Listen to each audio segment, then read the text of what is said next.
الحمد لله الذي أنعمنا بأنواع النعم ولطائف الإحسان وفضلنا على سائر خلقه بالعلم والبيان. أشهد أن لا إله إلا الله وحده لا شريك له ذو الجلال والإكرام وأشهد أن محمدا عبده ورسوله المبعوث رحمة للأنام. Allahumma fasalli wa sallim wa barik ala sayyidina Muhammadin sayyidul arabi wal ajam wa ala alihi wa ashabihi al-kiram amma ba'du. Faya ibadallah, usini wa iyyakum bitaqwallah wa ta'atihi la'allakum tuflihun. Wa qala ta'ala ya ayyuhalladzina amanu taqullaha haqqa tuqatih wa la tamutunna illa wa antum muslimun. Ma'asyiral muslimin, hadirin sidang Jumat rahimakumullah. Perjalanan waktu terasa begitu cepat. Pada hari ini kita telah berada di bulan pertama dalam kalender Hijriah, di bulan Muharram yang mulia, yang penuh dengan harapan-harapan dan kebaikan. Apabila di bulan lalu, di bulan Dzulhijjah, kita telah melaksanakan ibadah kurban sebagai sebuah pengorbanan kepada Allah Subhanahu wa taala. Akan tetapi itu bukanlah satu-satunya. Kini kita dipanggil kembali dan akan terus dipanggil oleh Allah Subhanahu wa taala untuk berkorban kepadanya dengan apapun yang kita miliki. Kita berkorban dengan usia kita, pikiran kita, tenaga kita, bahkan harta dan jiwa kita. Sebab itulah sejatinya kehidupan seorang muslim. Seluruhnya adalah pengorbanan untuk Allah Subhanahu wa taala. Inna salati wa nusuki wa mahyaya wa mamati lillahi rabbil alamin. Dan Allah akan senantiasa menguji kita dalam kehidupan ini dengan ujian-ujiannya untuk membuktikan keimanan kita kepadanya. Am hasibtum an tadkhulul jannah walamma ya'tikum masalul ladzina khalau min qablikum. Apakah kalian mengira begitu saja akan dimasukkan ke dalam surga, padahal belum datang kepada kalian cobaan, ujian sebagaimana ujian yang datang kepada orang-orang sebelum kalian. Hadirin kaum muslimin sidang Jumat rahimakumullah. Iman kita diuji salah satunya adalah dengan perintah untuk mengorbankan harta. Karena harta merupakan sesuatu yang sangat dicintai oleh manusia. Wa tuhibbunal mala hubban jamma. Kalian begitu mencintai harta. Dan Allah ingin menyadarkan kita bahwa tujuan asal daripada harta itu adalah untuk kebaikan. Sebagaimana kata harta disebut dengan al-khair di dalam Al-Quran. Dan seseorang tidak akan mampu mendapatkan derajat kebaikan itu sebelum dia menginfakkan apa yang paling ia cintai dalam kehidupannya. Sirah Nabawiyah dan perjalanan para sahabat tidak pernah kurang dalam memberikan asupan gizi bagi kita umatnya yang memiliki keimanan yang lemah di zaman ini, yaitu kisah di dalam perang Tabuk. Sebuah peperangan yang sangat berat yang dijalani oleh Rasulullah sallallahu alaihi wasallam dan para sahabatnya. Sampai-sampai disebut dengan Jaisul Usrah, pasukan yang kesulitan. Jarak yang ditempuh sangat jauh, kondisi cuaca yang sangat terik, dan keadaan kaum muslimin yang sangat kesulitan. Dan pasukan kaum muslimin tidak memiliki perbekalan yang cukup, bahkan tidak memiliki kendaraan yang cukup untuk mengangkut pasukan kaum muslimin. Maka Nabi SAW menggalang dana kepada kaum muslimin. Kaum muslimin berbondong-bondong mengeluarkan harta-harta terbaiknya di jalan Allah Subhanahu wa taala.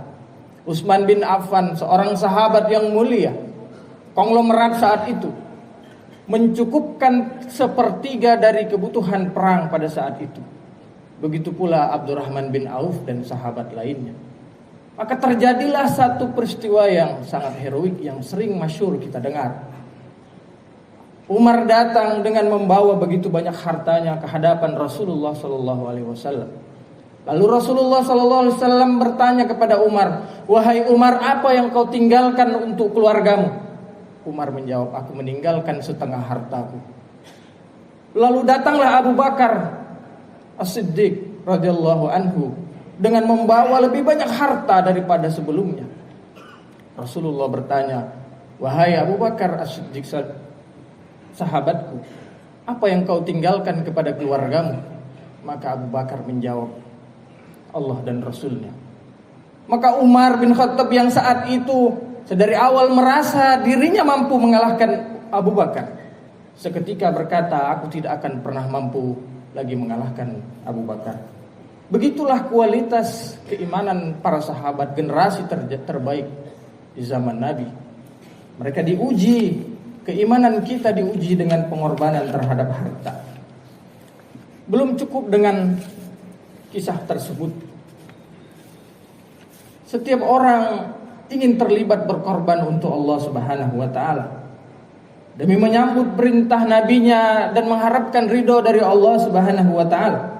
Kecuali orang-orang yang munafik yang tidak ingin ikut berperang dan tetap berada di kota Madinah saat itu. Lalu datanglah sekelompok orang yang tidak memiliki apa-apa kepada Nabi. Lalu mereka berkata kepada Nabi, "Ya Rasulullah, kami ingin ikut berjihad. Kami ingin mendapatkan keutamaan, kemuliaan berperang bersamamu, namun kami tidak memiliki kendaraan dan kami tidak memiliki apa-apa dan tidak mungkin pula kami berjalan." Lalu baginda Nabi Shallallahu alaihi wasallam dengan berat hati mengatakan, "Tidak ada lagi kendaraan yang cukup untuk membawa kalian." Bahkan disebutkan satu ekor unta itu membawa 10 orang dan ditunggangi secara berganti-gantian. Maka mereka berpaling dari Nabi, meninggalkan Nabi dalam keadaan menangis bercucuran air mata karena tidak bisa ikut berperang. Dan kisah yang sangat mulia ini diabadikan oleh Allah di dalam Al-Quran. "Wa 'alal ladzina ma atauka litahmilahum qulta la ajidu ma ahmilukum 'alaih tawallaw wa a'yunuhum tafidu minad dam'i hazanan alla yajidu ma yunfikun." Dan tidak ada dosa kepada orang-orang yang datang kepadamu, wahai Rasulullah, untuk dibawa ikut bersamamu, dan engkau mengatakan tidak ada lagi yang dapat membawa kalian, dan mereka berpaling darimu dengan keadaan air mata yang bercucuran karena sedih, tidak dapat menginfakkan apapun. Mereka bersedih karena tidak mampu berkorban menginfakkan apapun, tidak harta juga tidak jiwa mereka. Akan tetapi meskipun mereka tidak ikut berperang bersama Nabi, namun mereka telah dicatat oleh Allah Subhanahu wa taala niatnya sebagai sebuah pengorbanan dengan balasan yang sempurna. Karenanya setelah perperangan usai, Nabi mengatakan kepada para sahabat yang kelelahan, ada sekelompok orang yang tidak ikut menaiki bukit dan tidak ikut menuruni lembah, tetapi mereka mendapatkan pahala. Kenapa? Karena niat mereka telah sampai. Begitulah Nabi mengatakan, niatul mar'u khairum min amal. Niatul mar'i khairum min amal. Niat seseorang itu lebih baik daripada amalnya. Bisa jadi amal kita tidak tercapai, namun niat kita telah sampai.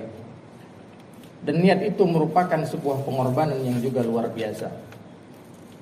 Hadirin kaum muslimin sidang Jumat rahimakumullah. Kita ini diminta untuk beramal semampu kita. Sebesar apapun yang kita mampu lakukan, maka itulah yang kita lakukan. Bukankah Rasulullah SAW mengatakan, ittaqun nar walau bisyikit tamrah. Bertakwalah, lindungilah diri kalian walaupun hanya sebesar sebutir kurma. Bagaimana mungkin sebutir kurma itu dapat menghindarkan kita dari api neraka?